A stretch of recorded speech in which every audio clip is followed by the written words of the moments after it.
to myself, what a wonderful world.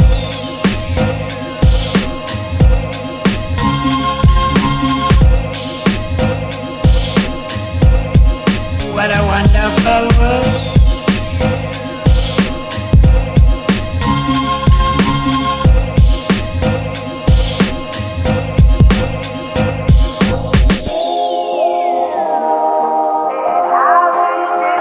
Our group will be discuss the impact of pandemic COVID-19 to the industrial sector in Malaysia.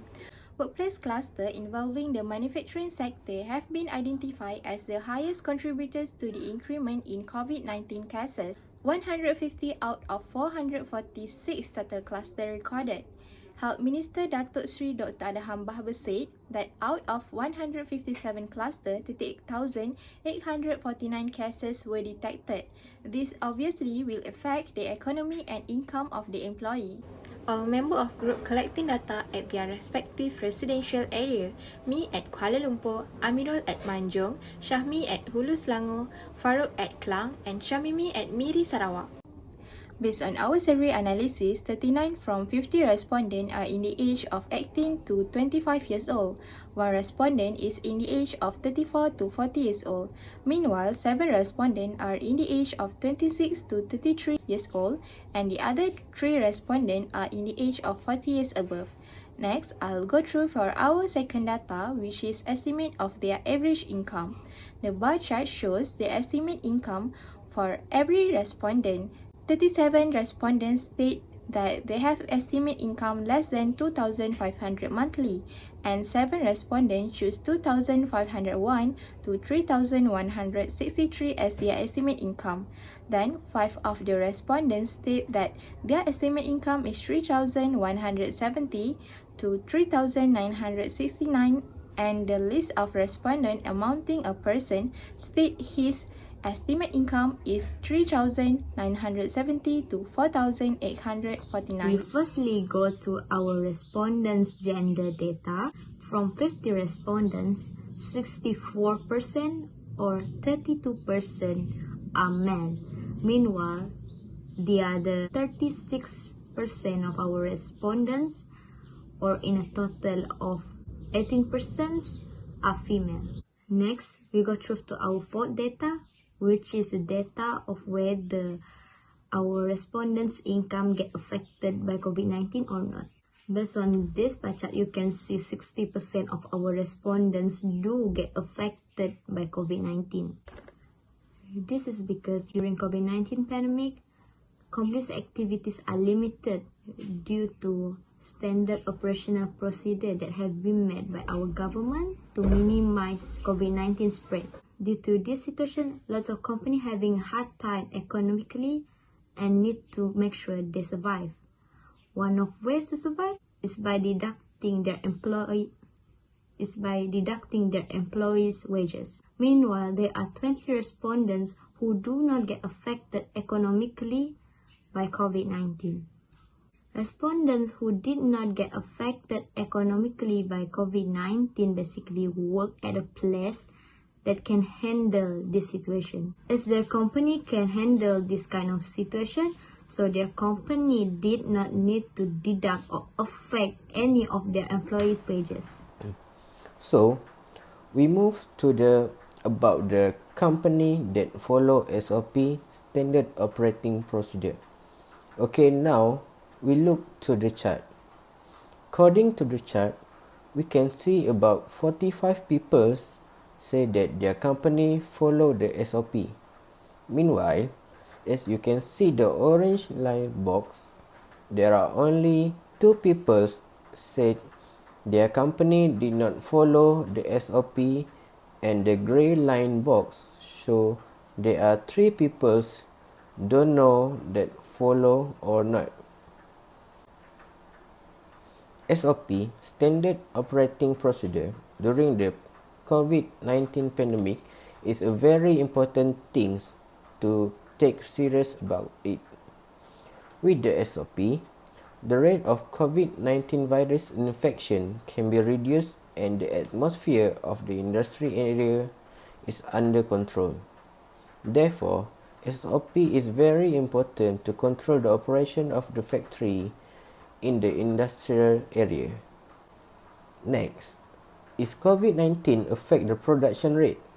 So what we can see from the pie chart, there are 86% respondents with the total 43 of 50 respondents said yes, that production rate is really affected by COVID-19.